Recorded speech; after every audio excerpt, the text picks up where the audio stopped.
The social media has been a game changer. It has brought about changes, big changes in the media business, both in the business as well as in the news gathering and news dissemination process, and also the advertising business of the media, which is what keeps them running.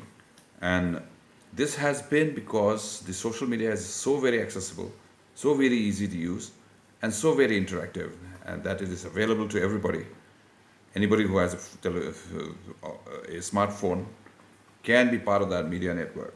And this is the reality today, that everybody is in that medium. Everybody is using the social media. And this has actually, in many ways, redefined our entire notion of news in the traditional way that we understood it. That it is about, about reporting events, news events, in a certain way, answering certain basic questions like what we were told as the five W's and one H: where, when, how, why, what, etc. Those can be easily answered on the social media as such, and it's much quicker because the writer or the gatherer of the news and disseminator of the news don't have to be answering all this immediately. It just flashes the news, and then the answers can come later on because it's so interactive. Somebody or the other will ask how, when, where, how, and what. Those can be answered immediately, and it spreads fast because it's a peer-to-peer kind of sharing of information.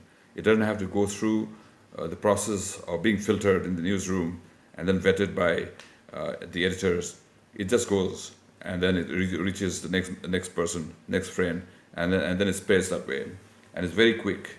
And this is exactly why it's so powerful, why has become such a challenge to the traditional media, because what was once upon a time the monopoly of the media houses or the big media houses is now being taken away and being distributed to the ordinary people. What this has done is to revolutionize the entire news dissemination process and to empower people who were once disempowered because of the monopoly of news by certain section of the people.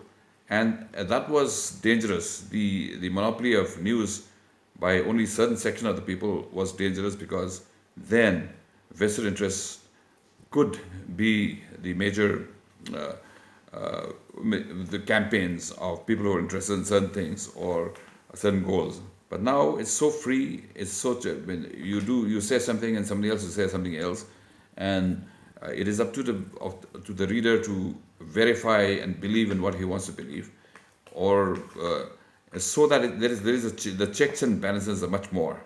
But there are also dangers in the sense that since this is the social media is uncontrolled, that anybody can float any kind of information on it, and then people will have no other scale to measure its genuineness. There is a danger of fake news spreading, fake kind of information spreading, and with it the consequences. But by and large, this has been good. That this has actually ended the monopoly of a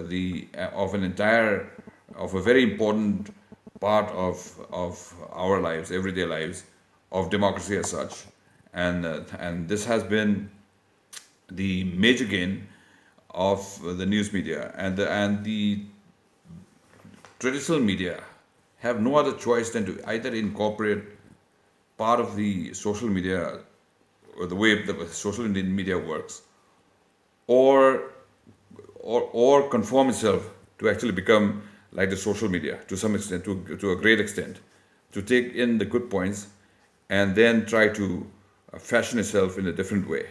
They have no other choice than to do this, because as we've been seeing, they can only perish because this is the new wave coming in, new age coming in, and you have to be with the age.